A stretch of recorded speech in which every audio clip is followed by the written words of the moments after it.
It seems in today's society there are plenty of reasons to give in to fear. Layoffs, marital problems, aging parents, and rebellious teens are just a few that can steal our joy and our sleep. Fears can do us in, or they can be the catalyst to build our faith. Our guest is popular author and speaker Grace Fox, who's written articles for more than 40 magazines and is a regular contributor to Power for Living and often speaks for Women Alive. And she's authored a new book, Moving from Fear to Freedom, A Woman's Guide to Peace in Every Situation. Grace, welcome to the Full Circle Couch. Thank you for having me. I'm glad to be here. It is good to have you back. We always enjoy having you here. And you know what? This book, I think, speaks to the heart of many women because in one way or another, I think we all struggle with fear, don't we? There are a lot of different fears. Before I wrote the book, I did a survey with about 350 women ages 19 through 80 responding, and I could almost categorize the fears that they struggled with. It's fear for our kids' well-being was by far number one. There's the fear of inadequacy, the fear of rejection, the fear of an unknown future, the fear of the storm that comes along and changes life in a heartbeat. Wow. In your book, you talk about two fears. There's the constructive fear and destructive fear. What's the difference there? Because I do have some fears, so I'm trying to decide if that's constructive or destructive in my life. In reality, I don't think it's possible to live life without facing fear. Yeah. It's just going to happen. But how we deal with that is what's important. So constructive fears would be the fears that keep us alive. It's like you look both ways before you cross the street. Okay, that's if you don't, you might get hit by a car. And so we try to instill that healthy fear within our kids so that they're careful, right? But a destructive fear is the one that would paralyze us, that would keep us from being able to do something that's good, or the kind of fear that keeps us from being the women that God's made us to be. And how has this played out in your own life? Because when you're writing a book, it's usually coming out of a place of experience, isn't it? It is. Oh, this one, I just felt the Lord nudging me to write this book for a year before I actually put myself to work on it, and that's because I was afraid I couldn't do it. I had already written a couple of other books, but when I felt the Lord say, write this book about the fears that other women struggle with, I thought, I can't do that. And then I realized, what is that? That's the fear of inadequacy, right? I can't do that. And how many other women are struggling with maybe wanting to pursue a dream, or wanting to maybe start a home business, or step out. I'm a big proponent of short-term missions trips because of what my husband and I do. But they say, I just couldn't do that. And I want to say, well, what makes you think that? Why do you think, well, I just couldn't? And that's the fear of inadequacy. Well, and speaking of short-term missions trips, 1985, you were in Nepal, had a baby daughter, and a crisis that would ignite fear in the heart of any parent. Well, I know what the fear for our kids' well-being is all about because of that. We were actually career missionaries at that point, and we'd had a little boy there, that was fine, but Stephanie was born 20 months later with hydrocephalus, and they couldn't treat her there. They didn't do neurosurgery there where we were. And hydrocephalus is again... Yeah, hydrocephalus is...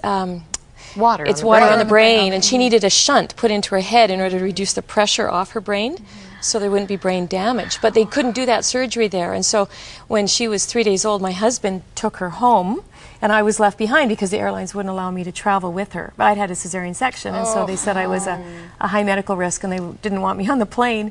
So I had to say goodbye to my infant daughter and not know whether or not I'd see her alive again or not. And You've trusted God in some really hard places. When you get into those really hard places, you're forced, to choose how you're going to respond. And there, I could have allowed fear to totally paralyze me, or I could choose that to, choose to make it an opportunity to grow in my faith. And so what I did out of desperation, really, was just call out to God and say, I don't understand what you're doing here, and I frankly don't like it very much, but what is it you're trying to show me?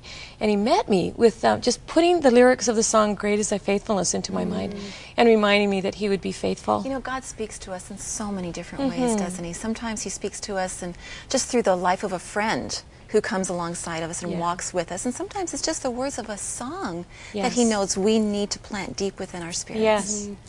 I have a question, because I think you said, you chose to think about great is thy faithfulness and to really focus in on God. But where is that moment where fear is right at you? It's right there.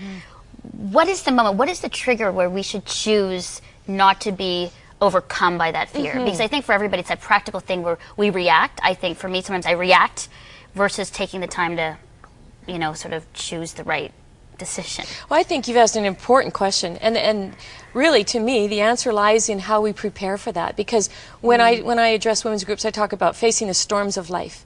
Well, you know, when we hear about the news in the States when they have the storms that blow in, we see people getting ready for those storms, right? They're putting wood over their windows, and sometimes they're heading out of town because they want to survive that storm, so they do whatever it takes. And so we know that the storms of life are going to come. And we don't know when or how ferocious they're going to be when they blow in, but we know that we will face difficulties in life just because we live in a broken world. And so we need to prepare for those storms, just like the people prepare when they know that those storms are coming with the weather.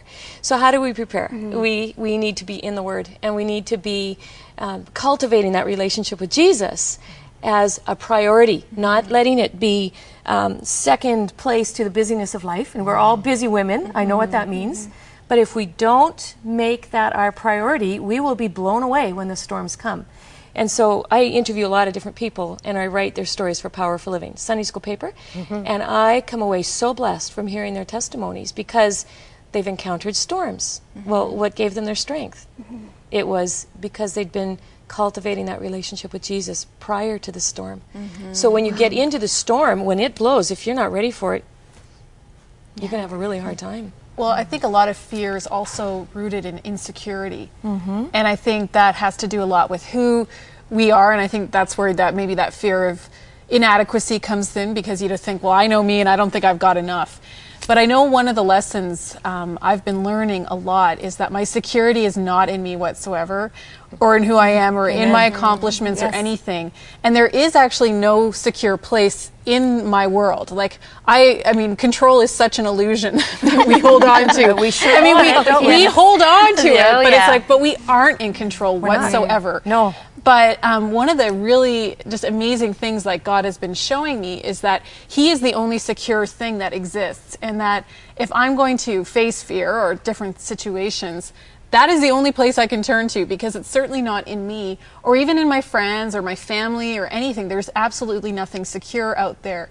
And I just think that it just ministers to me in the kind of pervasive fear in our culture that we are experiencing right now. I think when we think about the economic crisis going on, all right, my husband and I have been missionaries for 15 years, living on faith support.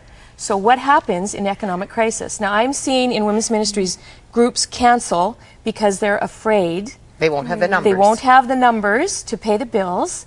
And my heart is grieved when I see that happen, because I want to say, stand up and fight the enemy. If he is the root of the fear here, whose kids are we anyway? So let's stand up and do something about it and say to the enemy, enough already. The opposite of fear is faith. That is the polar opposite to fear, is faith. But if the enemy can keep us rooted in fear, real or not, then he's got us. And so as a missionary on faith support, I'm thinking, and what you just said about trusting in your friends or whatever, it's not there, right? There's no security in any of that. It's in the Lord alone. So in the financial crisis, I'm thinking, the natural thought would be to put security in the donors that support our ministry. But if they're fearful, that's going to fall right out the bottom. But our ultimate security for our ministry lies in the faithfulness of God. I love your Jill Briscoe quote in chapter 10, From Fear to Faith. It begins, what can counter and overcome our fears? Another fear. The fear of God, the glorious realization that He is bigger than all of our phobias and fears. I think you almost just went like that. Yeah, you were like a you went like this. I was seeing that. He is bigger than. And I was going to go. Well, it's been said that fear causes us to focus on what we see rather than who we know. And what I hear you saying is it all boils down to actually knowing God and knowing that He doesn't change. The world around us changes.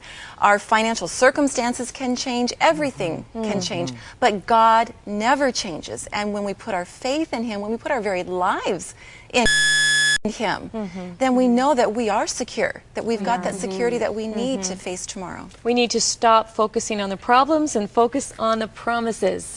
Oh, that's good. I like to encourage women from Philippians too, because there's a verse that talks about don't worry about anything. That sounds like a pretty pat answer again too, but I didn't make the rule. God did, right? So don't worry about anything, pray about everything, and give thanks. And then there's a promise that follows. So when we do those three things, it says the peace of God that surpasses all human comprehension will guard our hearts and minds in Christ Jesus.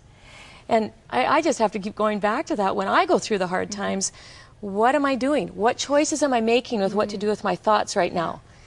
I think it's worth taking Bible verses like that, like what you just quoted, Philippians 4, 6 and 7. Writing them down. I know I wrote those exact verses down and put them on my fridge about 15 years ago when I was going through something similar like that. And every time I went to the fridge, those scriptures were in my face, and I ended up memorizing them. And really, they have come back to help me over the years. That's so good, Anne. In a changing world and in a certain world, you have to say, what do I know for sure? Well, I know we would all say, we know for sure that what God has said, you can completely bank on. You counted the unfailing loves in your book, Grace. You said in the Bible 32 times we read, unfailing love, unfailing love. We can bank on it. And weakness is not a barrier to God's blessing. No. God shows up in weakness, but we have to choose Him. But isn't that unbelievable? Sorry, Diz, I just have to say, because I'm just struck again about that He will give us peace that defies any understanding that we can imagine. Like you have to kind of sit on that one, because I think sometimes we read through verses and we go, oh, no, that's good. But actually, if you sit on that, you go, that's pretty unbelievable and incredible that God has promised that to us. For your viewers' sake, on my website, if they go to my website to the home page, it's www.gracefox.com. There's a little television that says free media giveaways, and on there are scriptures to deal with fear.